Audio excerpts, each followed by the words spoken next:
नमस्कार. मराठी लीडर्स या कार्यक्रमामध्ये आपलं पुन्हा एकदा स्वागत. मुख्यतः मराठी लीडर्स या शब्दाचा अर्थ अनेकदा चुकीच्या पद्धतीने घेतला जातो. लीडर्स म्हणजे राजकीय नेते नसतात. समाजातल्या विविध क्षेत्रांमध्ये जे आदर्श असं काम करतात ते खरं समाजातले लीडर्स असतात. ते नेते असतात. त्यांचा आदर्श आपण ज्यावेळी घेतो त्याच वेळेला समाज पुढे जात असतो आणि अशाच आदर्शवान नेत्यांना, आदर्शवत अशा कार्यकर्त्यांना आपण भेटण्याचा प्रयत्न करत असतो. या सिरीजमध्ये आज आपण भेटणार आहोत शिक्षण क्षेत्रातलं अत्यंत महत्त्वपूर्ण आणि एक आदर्शवत असं नाव, आणि ते म्हणजे रणजितसिंह डिसले सर. डिसले गुरुजी म्हणून आज पूर्ण महाराष्ट्र त्यांना ओळखतो आणि प्रत्येक शिक्षकाचा आदर्श किंवा एक ब्रँड अँबॅसेडर म्हणून आपण जर कोणत्या एका चेहऱ्याकडे बघायचं म्हटलं तर साहजिक आहे, आज हा चेहरा म्हणून डिसले गुरुजी, डिसले सर म्हणून आपण त्यांच्याकडे बघतोय. आज स्वतः डिसले सर आपल्याबरोबर आहेत. आपण त्यांच्याही चर्चा करणार आहोत. मुख्यतः कोरोना काळामध्ये ज्या स्वरूपाची शिक्षण पद्धतीमध्ये बदल होणं गरजेचं आहे, त्या अनुषंगानं आपण त्यांच्याशी चर्चा करणार आहोत. आणि त्यांनी विविध उपक्रम हाती घेतलेले आहेत आंतरराष्ट्रीय पुरस्कार मिळाल्यानंतर, तेही जाणून घेण्याचा प्रयत्न करणार आहोत. रणजितजी, खूप खूप स्वागत आपलं झी 24 तासमध्ये. मनःपूर्वक धन्यवाद आणि हा कार्यक्रम पाहणाऱ्या सर्व शेतकऱ्यांना देखील खूप खूप धन्यवाद. डिसले सर, मुख्यतः कोरोनाचा काळ आहे. सगळ्यांसमोरचा प्रश्न आहे.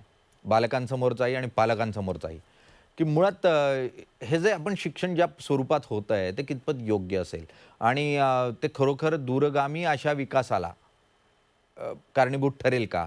कारण ऑनलाईन ऑनलाईन म्हणजे ऑनलाईन गरजेचं आहे, पण ज्या स्वरूपात आपण ऑनलाईन शिक्षण देतोय त्यातून खरोखर आपण मुलांचा सामाजिक, बौद्धिक विकास घडवू शकू का? खूप महत्त्वाचा प्रश्न तुम्ही विचारलाय, की या ऑनलाईन शिक्षणामुळे खरंच मुलं शिकत आहेत का? किंवा त्याच्यातून तो सामाजिक, बौद्धिक, आर्थिक विकासासाठीची काही पावलं किंवा तसे काही परिणाम दिसू शकतील का?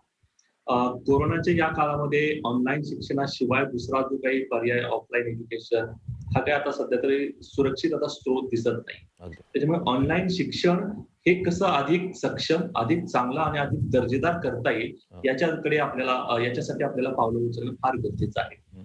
आपण जर आपल्या शिक्षण व्यवस्थेने पॅन्डेमिक मध्ये या कोरोनाच्या साथीमध्ये कशा पद्धतीची पावलं उचलली याच्याकडे जर एक मागच्या वर्षीच्या प्रयत्नांकडे नजर टाकली तर लक्षात येईल की तो प्रतिसाद हा काहीसा असंरचित होता. संरचित पावलं म्हणजे असं आपण म्हणूयात की ती भविष्याचा वेध घेणारी पावलं आपल्याला आखणं फार गरजेचं होतं त्या काळामध्ये. तसं न केल्यामुळे जसं आता 10वीच्या परीक्षा, 12वीच्या परीक्षा डायरेक्ट तोंडावरती आले की ते रद्द करण्याचा डिसिजन घ्यावा लागतो. तो त्या भविष्यातल्या आव्हानांकडे आपण तितकंसं सजगपणे न पाहिल्यामुळे अशी समस्या निर्माण होते. तर मला असं वाटतं की या घडीला ऑनलाईन शिक्षण हा एक आपला फेस टू फेस शिक्षणाचा किंवा पारंपरिक शिक्षणाचा एक भाग होऊ पाहत असताना तसे सक्षम शिक्षक तयार करणं आणि त्याच्यासाठीचं इन्फ्रास्ट्रक्चर प्रत्येक शाळेमध्ये, प्रत्येक गावामध्ये, प्रत्येक खेड्यामध्ये पोहोचवणं हे फार गरजेचं आहे. मुलांना गरज होती आपल्याला जेव्हा आपण मागच्या वर्षी सुरुवात केली ऑनलाईन शिक्षकांना शिक्षण देण्यासाठी, तर मला असं वाटत होतं की ज्या टेलिफोन कंपन्या आहेत, भारत सरकारची BSNL ही कंपनी आहे, त्यांनी मुलांसाठी फ्रीमध्ये इंटरनेट ऍक्सेस द्यायला हवा होता.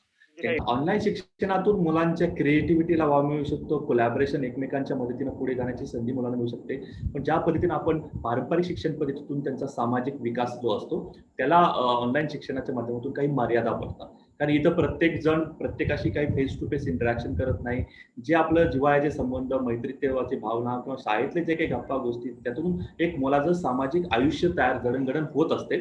त्या जडणघडणीला ऑनलाईन शिक्षणामध्ये खूप मर्यादा येते. ही बाब आपण लक्षात घेतली पाहिजे. त्याचवेळी बौद्धिक विकासाच्या दृष्टीने मला असं वाटतं की ऑनलाईन शिक्षण हे मुलांसाठी खूप अधिक चांगल्या आणि वेगवान गतीनं त्यांच्यामध्ये ते बौद्धिक कौशल्य जे आहेत ते आत्मसात करण्यासाठी वेगवान गतीनं शिक्षण घेण्यासाठी, माहिती प्राप्त करण्यासाठी मदत करू शकतं.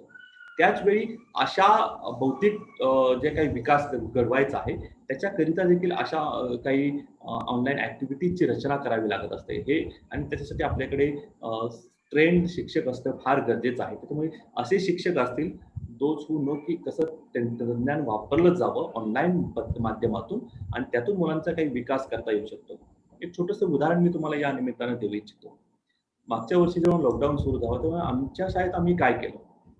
मुलांना पाठ्यपुस्तकातील गरजा किंवा अभ्यासक्रम आशय तो शिकवण्याऐवजी त्यांना जीवनातले अध्ययन अनुभव कसे देता येतील आणि त्याच्यातून ते जीवनातले प्रॉब्लेम कसे सॉल्व्ह करता येईल याच्यासाठी आम्ही काही छोट्या छोट्या ऍक्टिव्हिटी शीट मुलांना त्याच्यामध्ये मुलं आपल्या गावात रोज आपण आज किती लिटर पाणी वापरलं, आज आपल्या घरी किती युनिट विजेचा वापर झाला, आपण किती पाणी सांडपाण्यासाठी वापरलं गेलं, आपल्या गावचं आज टेम्परेचर किती होतं याच्या नोंदी ठेवू लागले. आणि दर आठवड्याला आम्ही प्रत्येक मुलासोबत मीटिंग करायचो ऑनलाईन. प्रत्येक जण आपल्या नोंदी दाखवायचा आणि मग त्याच्यातून मी त्यांना सांगले की बघा, जेव्हा 1 डिग्रीनी तापमान वाढतं तेव्हा किती लिटर पाण्याचा वापर तुमचा वाढतो, तुमच्या घरातली किती युनिट वीज वापरली जाते, एक्स्ट्रा वापरली जाते, याचं तुम्ही अनालिसिस करा. म्हणजे मुलांना ऑनलाईन माध्यमातून देखील अशा काही तुम्ही प्रोजेक्ट छोटे छोटे दिले तर बघा, या प्रोजेक्ट मधून काय झालं, कलेक्टिंग डेटा, माहिती गोळा करणे, माहितीचं संकलन करणे, त्या माहितीवरचं अनालिसिस करणे, अनालिटिकल थिंकिंग मुलांची डेव्हलप झाली आणि त्यानंतर डिसिजन मेकिंग, निर्णय घेण्यासाठीच्या ज्या काही प्रक्रिया असतात तर हे कौशल्य मुलांना अशा माध्यमातून ऑनलाईन माध्यमातून देता येऊ शकतं. पण असे प्रोजेक्ट देण्यासाठी तुम्हाला क्रिएटिव्ह शिक्षकांची गरज आहे आणि ते शिक्षक आपल्याला घडवणं फार गरजेचं आहे. भारत सरकारने वेगवेगळ्या टेलिकॉम कंपन्यांना किंवा भारतीय सरकारची जी कंपनी आहे तिने तरी इंटरनेट फ्री द्यायला हवं होतं. का म्हणून असं तुम्हाला वाटतं की हे फ्री देणं का गरजेचं होतं? कारण तुम्ही पाहिला असेल अगदी स्टेट गव्हर्नमेंटचा डेटा पहा किंवा सेंट्रल गव्हर्नमेंटचा डेटा पहा की किती मुलं या ऑनलाईन शिक्षणामध्ये आली, त्या ऑनलाईन शिक्षणाच्या प्रवाहामध्ये आली, तर असं दिसतं की 40 ते 50% मुलं या प्रवाहात होती आणि बाकीची मुलं या प्रवाहापासून बाहेर गेली. तर ती का बाहेर गेली याचं जेव्हा स्टेट गव्हर्नमेंटने अनालिसिस केलंय की ते फ्रिक्वेंटली क्लासमध्ये येऊ नाही शकले कारण त्यांच्याच पालकांचं आर्थिक गणित हे ऑलरेडी कोलमडलेलं होतं, त्यांचे जॉब्स गेलेले होते, त्यांच्या नोकरी गेलेले होते, त्यांच्या पिढीवर नव्हता. त्यामुळे अशा परिस्थितीत केवळ जिवंत राहणे आणि त्याच्यासाठीच्या मूलभूत सोयींवरती खर्च करणे एवढंच त्यांच्या हातात होतं. त्याच्यामुळे अशा वेळी शिक्षणाच्या माध्यमातून जो खर्च केला जात होता तो खर्च, मुलांच्या शिक्षणासाठीचा खर्च, हा त्यांच्या राईट टू इंटरनेट ज्याला आपण म्हणतो की इंटरनेट फ्री मध्ये मिळणं हा त्या मुलांचा हक्क होता. कारण ज्यांना शिक्षण मिळणं हे हक्काचं आहे, शिक्षण मिळणे हा त्यांचा हक्क आहे, त्यासाठीच्या सुविधा देखील पुरवणं हे त्यांच्यासाठी खूप गरजेचं होतं. त्यामुळे मला असं वाटतं की आताही ती वेळ गेलेली नाहीये. अजूनही त्या टेलिकॉम कंपन्या करू शकतात, मुलांसाठी फ्रीमध्ये इंटरनेट ऍक्सेस देऊ शकतात. तसं जर झालं तर मला वाटतं की या 40 ते 50% प्रमाण हे 70 ते 80% जाईल आणि मग त्यामुळे 80% मुलांसाठीचं ऑनलाईन शिक्षण आणि मग उरलेल्या मुलांसाठीच्या काही ऑफलाईन एंटरटेनमेंट किंवा एज्युकेशनच्या काही योजना आहेत त्या पुढे नेता येऊ शकतील असं मला वाटतं. अगदी अत्यंत महत्त्वपूर्ण आणि कळीचा मुद्दा या ठिकाणी तुम्ही मांडलेला आहे. फक्त हक्क, शिक्षण हक्क इतक्यापुरतं मर्यादित चर्चा न करता त्यासाठीच्या मूलभूत सोयीसुविधा याही हक्काच्या असल्या पाहिजेत. त्याच जर तुम्ही दिल्या नाही तर हा हक्क पूर्ण कसा होणार? आणि त्यामुळे साहजिक आहे इंटरनेट ॲक्सेस हा विद्यार्थ्यांना मिळायला पाहिजे. पण इंटरनेट ठीक आहे सर, इंटरनेट भारत सरकारने किंवा इंटरनेटच्या कंपन्यांनी फ्री देण्याचा निर्णय घेतलाही.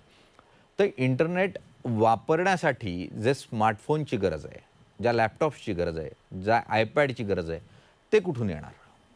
येस, हा पण एक महत्त्वाचा प्रश्न आहे. पण याच्यासाठी पण मी एक उपाययोजना सांगू इच्छितो.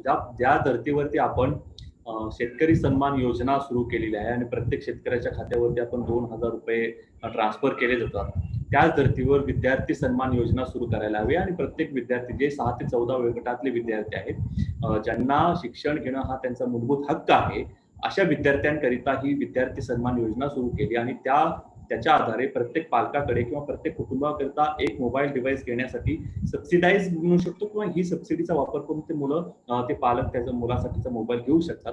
अशा पद्धतीची योजना जर सरकारनं आखली तर मला असं वाटतं की या देशातलं प्रत्येक मूल जे शाळेत येतं ते इंटरनेट वाचून किंवा मोबाईल डिव्हाइस नसल्या वाचून शिक्षणाच्या प्रवाहामध्ये जाणार नाही. कारण लक्षात घ्या, याच्यातून दुसरा पण एक फार महत्वाचा फायदा होऊ शकतो की ज्यावेळी आपलं पारंपरिक पद्धतीनं फेस टू फेस शिक्षण चालू असतं त्यावेळी अनेक मुलं शाळाबाह्य देखील असतात. ती देखील मुलं आता ऑनलाईन शिक्षणामुळे किंवा या मोबाईल डिव्हाइसेस जर आपण या योजनेअंतर्गत त्या प्रत्येक मुलापर्यंत पोहोचवले तर ती मुलं देखील ऑनलाईन का असेना पण आपल्या शाळेमध्ये ऑनलाईन दाखल होऊ शकतात. त्याच्यामुळे मला असं वाटतं की याचा गांभीर्याने विचार करण्याची आता वेळ आलेली आहे. पोस्ट कोविड जे एज्युकेशन असेल, आपलं न्यू एज्युकेशन पॉलिसी असेल, तर त्या धर्तीवरती अशा काही योजना मुलांसाठी आणणं गरजेचं झालेलं आहे. सर, तुम्हाला मधल्या काळामध्ये 7 कोटी रुपयांचा पुरस्कार मिळाला, चर्चेचा विषय झाला, युनेस्कोचा पुरस्कार होता. साहजिक आहे भारताच्या दृष्टीने अत्यंत प्रतिष्ठेची अशी बाब होती, सन्मानाची अशी बाब होती. साधारण 7 कोटी ही काही छोटी रक्कम नसते कोणत्याही भारतीयाच्या दृष्टीने. पण त्यातला 50% निधी हा आपल्या प्रतिस्पर्ध्यांना म्हणजे जे 10 प्रमुख स्पर्धक होते त्यातल्या 9 जणांना देण्याचा तुम्ही निर्णय घेतलात. इतकंच नाही, त्यातला 30% निधी हा तुम्ही टीचर्स इनोव्हेशन सेंटरसाठी वापरण्याचा निर्णय घेतला. पीस मोमेंट ज्या आहेत त्याच्यासाठी तुम्ही काही एक निधी राखीव ठेवला. मुळात अत्यंत स्वागतार्ह अशी बाब होती, की कोणाला पैसा नको असतो, पण तुम्हाला मिळालेला पैसाही तुम्ही समाजकार्यासाठी वापरताय. अत्यंत स्वागतार्ह बाब. त्यासाठी तुमचे खूप खूप आभार आणि तुम्हाला शुभेच्छा. या पैशातून अशा स्वरूपाची एखादी योजना तुम्ही राबवायला बघताय, की ज्यातून विद्यार्थ्यांसाठी अशी इक्विपमेंट्स आपण उपलब्ध करून देऊ शकतो किंवा यातून विद्यार्थ्यांपर्यंत आपल्याला आणखी काही योजना पोहोचवता येतील?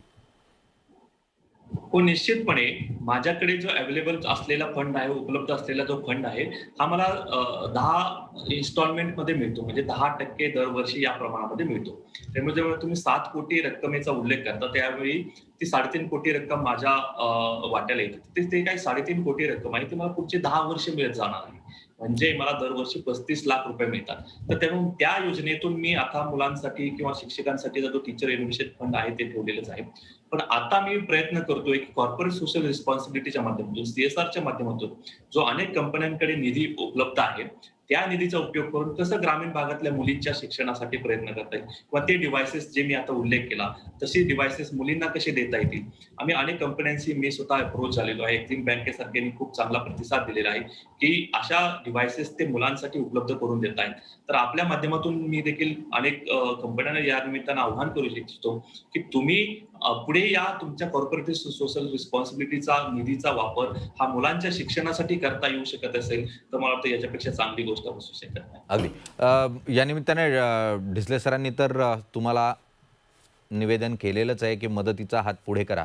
कोरोनाच्या काळामध्ये प्रत्येकानं एका विद्यार्थ्याची जबाबदारी जरी घेतली ना तरी हा प्रश्न सुटू शकतो आणि त्यामुळे ढिसले सरांसारख्या अत्यंत जाणकार आणि एक सन्माननीय व्यक्तीनं केलेलं हे जे निवेदन आहे ते आपण सगळे स्वीकारू आणि एक एक विद्यार्थी का असो ना कमीत कमी त्याला मदत करण्याचा प्रयत्न करू अशी अपेक्षा करूयात. एखादी अशी बाब की जी तुम्हाला खूप जिकिरीची वाटली सुरुवातीला करताना किंवा लोक आपल्याकडे अनेकदा काय असतं की प्रयोग करायला घेतला की समोरच्याला वेडे ठरवण्याचा प्रयत्न केला जातो. त्यामुळे असं कधी झालं का की तुम्ही प्रयोग करायला घेतला आणि तुमच्या आजूबाजूच्या लोकांनी तुम्हाला वेडे ठरवण्याचा प्रयत्न केला? असा सुरुवातीच्या टप्प्यामध्ये खूपदा व्हायचं. म्हणजे मी अनेकदा माझ्या स्वतःचे पैसे घालून अनेक प्रयोग करायचो, शाळेमध्ये साहित्य उपलब्ध करायचो. पण जे म्हणता ना की तुम्ही याला जगाकडून वेडं ठरवलं जातं की अनेक वेळा शिक्षक असे सहकारी म्हणायचे की अरे तू एवढा प्रयत्न करतोस, एवढे स्वतःचे पैसे खर्च करतोस, एवढे प्रयत्न करतो, तुला काय जास्त पैसे मिळतात का आमच्यामुळं? तू जेवढं करतोस त्याच्यापेक्षा कमी काम करून किंवा तेवढंच काम करून आम्हालाही तेवढेच पैसे मिळतात. त्यामुळे तू हे कशासाठी करतोस किंवा हे असं करू नये, त्याच्यात तुला काही साध्य होणार नाही, तुला काही त्याच्यामुळे जास्त पैसे इन्क्रिमेंट वगैरे मिळणार नाही, अशा पद्धतीची टीका मला कानावरती यायची. पण असं म्हणतात ना की आपलं जेव्हा टार्गेट एक ध्येय समोर असतं तेव्हा मी असं भैरव होणं फार महत्वाचं असतं. आपल्याला ते टीकात्मक विचार मनामध्ये न स्वीकारणं हेच माझ्यासाठी खूप महत्वाचं होतं. त्यामुळे जरी माझ्यावरती टीका होत गेली, जरी मला ते टिटाणीच्या स्वरामध्ये अनेकांकडून ते शब्द ऐकावे लागले, तरी देखील माझा स्वतःचा निश्चय खूप पक्का होता आणि त्या दृष्टीनंच मी पावले टाकत गेलो. त्याच्यामुळे मला वाटतं की यश गाठण्यासाठी काही वेळा भैरव असणं पण खूप गरजेचं राहतं. आधी यशासाठी अनेकदा बहिरही व्हावं लागतं आणि टीकेला दूर सारावं लागतं. जर तुम्हाला पुढे जायचं असलं ना तर अडथळ्यांकडे खूप दुर्लक्ष करायला तुम्हाला अगोदर शिकलं पाहिजे, तरच तुम्ही मोठे होतात. विद्यार्थ्यांच्या शैक्षणिक विकासाच्या दृष्टीने तर तुम्ही सातत्यानं प्रयत्न करताच आहे, पण यातला एक आणखी महत्त्वाचा मुद्दा तो म्हणजे पीस आर्मी. पीस आर्मीसाठी म्हणून तुम्हाला ज्या निधी उपलब्ध झालेला आहे त्यातला काही निधी हा उपलब्ध करून दिलेला आहे. मुळात पीस आर्मीची गरज का वाटते तुम्हाला या काळामध्ये? तुम्ही जर जगातल्या तत्कालीन आताच्या रिसेंटली संघर्षाकडे पाहिलं, इस्रायल आणि पॅलेस्टाईनमध्ये झालेला संघर्ष किंवा आपले भारत पाकिस्तानशी असणारे संबंध किंवा इतर देशांमध्ये ग्लोबल पीस इंडेक्स दरवर्षी जाहीर होतो आणि तो ग्लोबल पीस इंडेक्स मी 2016 साली वाचला आणि त्यामध्ये माझ्या लक्षात दिसून आलं की या ज्या जगातले अशांत देश आहेत त्यांनी अरबो डॉलर्स खर्च केलेले आहेत आणि ते कशासाठी खर्च केले आहेत तर ते फक्त अशांत राहण्यासाठी. म्हणजे एवढा पैसा खर्च करून देखील ते देश अजूनही भांडत आहेत. म्हणजे war is not a solution. पण मला डोक्यात विचार आला की जर याच्यापेक्षा निम्मा पैसा जर त्यांनी शिक्षणामध्ये खर्च केला असता तर त्यांना त्यांच्या देशातली जी भावी पिढी आहे ती युद्धाच्या मार्गाने जाणारी दिसली असती की शांततेच्या मार्गाने. आणि नेमका हाच विचार मनात घेऊन मी या पीस आर्मीची रचना केली, की बघूया आपण ही जी 21व्या शतकातली मुलं आहेत, जी 2030 साली, 50 साली या देशाचं किंवा या जगाचं नेतृत्व करतील, ती मुलं जर शांततेचा संदेश आपल्याला महात्मा गांधीजींची शिकवणच आहे, अहिंसा हे महात्मा गांधीजींनी जगाला दिलेलं एक तत्व आहे. ते तत्व, ते विचार जर आपण या मुलांच्या मनात लहान वयातच पेरले, तर मला वाटतं की ही पुढे जाऊन शांततेच्या मार्गानेच प्रश्न सोडवणूक करतील. नेमका हाच विचार घेऊन मी या पीस आर्मीची रचना केली, की या मुलांमध्येच एकमेकांबद्दलचा द्वेष भावना नष्ट करून एकमेकांबद्दलचं प्रेम, जिव्हाळा निर्माण केला, तर मला वाटतं की एक चांगला समाज, ना की फक्त भारतातलाच तर जगातला देखील असा सुसंस्कृत आणि शांततेच्या मार्गाने जाणारा समाज घडवण्यासाठीच्या हेतूनं मी हा पीस आर्मीची रचना केलेली आहे. आणि माझ्या प्रोजेक्टमध्ये माझ्या प्राइस मधला जो भाग आहे तो 20% भाग मी याच्यासाठीच ठेवलेला आहे, कारण ही माझी इन्व्हेस्टमेंट आहे, ही गुंतवणूक आहे जगाच्या भविष्यासाठी, शांततामय जगाच्या निर्मितीसाठी ही माझी इन्व्हेस्टमेंट आहे असंच मला वाटतं. डिसले सर, या पूर्ण प्रयोगांमध्ये जसं मी सुरुवातीलाही तुम्हाला विचारलं, लोक वेडं ठरवण्याचा प्रयत्न करतात आणि त्यातूनच मुळात नवीन प्रयोग होत जातात. या टप्प्यावर नवं स्वप्न, एक मोठं स्वप्न म्हणून डिसले सरांचं स्वप्न काय असेल? पुरस्कार मिळाला आणि ते स्वप्न साकार झालं असं असं काही ते माझं स्वप्न नव्हतं. ते म्हणूयात की आपण त्या कामाच्या सोबत घडत गेलेली ती घटना आहे. पण मला असं वाटतं की आता जर मी फ्युचरमध्ये काही बघत असेल किंवा माझ्याकडून काही चांगलं काम व्हावं असं वाटत असेल, तर इट्स ऑल अबाउट मला असे अनेक रणजित डिसले पाहायला आवडतील या देशातले आणि या जगातले, की जे असा विचार घेऊन जातील आणि मुलांच्या प्रती त्यांची तितकी आत्मीयता असेल. असे वेगवेगळे रणजित डिसले जगाच्या समोर यावेत, जगाच्या पाठीवर ते आहेत, तर त्या अशा सगळ्या रणजित डिसलेंना एकत्र करणं आणि त्यांच्या माध्यमातून हे जग शिक्षणाच्या माध्यमातून अधिकाधिक कसं चांगलं बनवता येईल, जगामधल्या सगळ्या समस्यांवरती शिक्षणाच्या माध्यमातून कसे उपाय शोधता येतील, हे माझं स्वप्न आहे. डिसले सर, या पूर्ण प्रयोगांमध्ये म्हणजे जसं मी अगोदरही तुम्हाला विचारलं की सरकारनं कोणती पावलं उचलणं गरजेचं आहे. आज प्रयोग तर होत आहेत, पण विद्यार्थ्यांपर्यंत पोहोचायचं असेल, आज कोरोना काळाच्या ज्या सगळ्या समस्या आहेत, त्या समस्यांमधून आपण काय शिकायला हवं? हा, इंटरनेट विषयी इंटरनेट बाबत खरंच अनेक वेळा चर्चा होते. खरंच हे गरजेचं आहे का? त्याच्या काही चांगल्या बाबी, काही वाईट बाबी याच्यावरती देखील चर्चा घडत असते. पण मुलांच्या बाबतीत जर विचार करायचा झाला तर मला असं वाटतं की राईट टू एज्युकेशन जसं आपण म्हणतो की शिक्षण मिळणे हा मुलाचा हक्क आहे. त्याचवेळी ते शिक्षण ऑनलाईन स्वरूपात देखील मिळणं हे देखील त्याच्यामध्ये एक हिडन असलं पाहिजे. त्यामुळे इंटरनेटच्या बाबतीत ही जी 6 ते 14 वयोगटातली मुलं आहेत, जो त्यांचा शिक्षणाचा फंडामेंटल हक्क आहे, तो शिक्षणाचा हक्क अबाधित राहण्यासाठी त्या मुलांना इंटरनेटचा फ्री ऍक्सेस दिला पाहिजे. म्हणजे राईट टू फ्री इंटरनेट हा मुलांचा अधिकार आहे, असायलाच पाहिजे असं मला वाटतं. आणि त्याच्यासाठी सरकार काय करू शकतं? सेंट्रल गव्हर्नमेंट मला वाटतं याच्यामध्ये खूप महत्वाची भूमिका बजावू शकतं. जर त्यांनी, जसं मी मगा उल्लेख केला की प्रत्येक मुलासाठी प्रत्येकाच्या घरात किंवा प्रत्येकाच्या हातामध्ये एक अँड्रॉइड फोन आणि तो इंटरनेट सहित असेल, तर मला वाटतं की हे इंटरनेटचं विश्व मुलांना घरापर्यंत घेऊन जाईल आणि त्यांच्या माध्यमातून शिक्षणाची दरी जी आहे ती प्रत्येक घराघरात पोहोचेल. एक स्वप्न होतं 1988 साली बघितलेलं, ऑपरेशन ब्लॅकबोर्डच्या माध्यमातून प्रत्येक शाळांमध्ये ती सुविधा उपलब्ध केली गेली. आता असं मला वाटतं की आता या 2021 मध्ये हर घर में एक अँड्रॉइड फोन और तो अँड्रॉइड फोन मुलांच्या शिक्षणासाठीचा अँड्रॉइड फोन असेल, तर ते इंटरनेटच्या माध्यमातून ही नवी शैक्षणिक क्रांती घडू शकेल असं मला वाटतं. डिसले सर, एक महत्त्वाचा आणि कळीचा प्रश्न जो माझ्यासारख्या पालकांना, प्रत्येक पालकाला पडतो, आणि तो म्हणजे इंग्रजी शाळांमधलं शिक्षण. मग 40,000, 50,000, 60,000पर्यंतच्या फीज, आणि या फीजमधून मग अनेकदा प्रश्न पडतो की मी सगळेच जिल्हा परिषदेच्या शाळेत शिकलेलो, मग जिल्हा परिषदेच्या शाळेत शिक्षणापासून विद्यार्थी का दूर जातोय? पालकाला शिक्षक नकोसे झालेत जिल्हा परिषद शाळेतले, तुमच्यासारखे शिक्षक आहेत जे आदर्शवत शिक्षक आहे, तरी विद्यार्थी हा जिल्हा परिषद शाळेपासून का दूर जातोय? हे ऍक्च्युली वास्तव होतं मागच्या 4-5 वर्षापूर्वी. मागच्या 10 वर्षांमध्ये जिल्हा परिषद शाळांमधून विद्यार्थी त्यांची पटसंख्या कमी होत होती. म्हणजे तुम्ही मागच्या 4-5 वर्षातले UDAISचे रिपोर्ट पाहिले किंवा सरकारची आकडेवारी पाहिली की सरकारी शाळांमध्ये आता शिक्षक विद्यार्थी परत येऊ लागले. जे इंग्रजी माध्यमाच्या शाळांबद्दलचं पालकांमध्ये एक वेड होतं किंवा त्याचे एक ग्लॅमर होतं, एक फॅशन होती, ती आता कमी होत चाललेली आहे आणि आता परत मुलं मराठी माध्यमातून सरकारी शाळांकडे येऊ लागली आहेत. याच्या मागचं महत्वाचं कारण हे आहे की सरकारी शाळेतले शिक्षक अधिक त्यांना जाणीव झाली की आता आपला पटसंख्या कमी होऊ लागली तर आपल्या नोकरीवरतीच गदा येण्याची शक्यता आहे. तर मग त्यांनी त्या जाणीवेतून अधिक चांगले प्रयत्न, अधिक नवनवीन उपक्रम सुरू केले आणि त्याचंच आज फलश्रुती अशी दिसते की आता तो सरकारी शाळांमधली पटसंख्या हा नव्याने वाढायला लागलेला आहे. पण जर या लॉकडाऊनमुळे आता मुलं परत एकदा घरी आहेत, त्याच्यामुळे ती ऑनलाईन माध्यमातून काहीशी शाळेपासून दुरावलेली आहेत. तेव्हा आता हे पण पाहणं खूप इंटरेस्टिंग असेल की जेव्हा फेस टू फेस शाळा होतील तेव्हा किती मुलं या सरकारी शाळेमध्ये येतील, किती मुलं झेडपीच्या शाळेमध्ये येतील आणि किती मुलं परत घरीच असतील. तर हे फार फार गरजेचं आहे. त्यामुळे मला सरकारी शाळांमधल्या स्पेशली जिल्हा परिषद शाळांमधल्या शिक्षकांना असं सांगावंसं वाटतं की तुम्ही तंत्रज्ञानाच्या मदतीनं ही मुलं, या प्रत्येक मुलाला कसं शाळेमध्ये आणता येईल, व्हर्च्युअली का होईना, आणि कसं त्याला ते शिक्षण, त्याच्या अधिकाराचं शिक्षण त्याला देता येईल, यासाठी आपण सगळे मिळून प्रयत्नशील राहूया.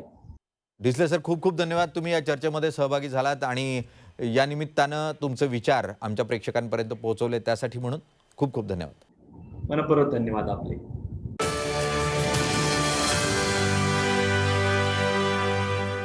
छत्रपतींचा विचार म्हणजे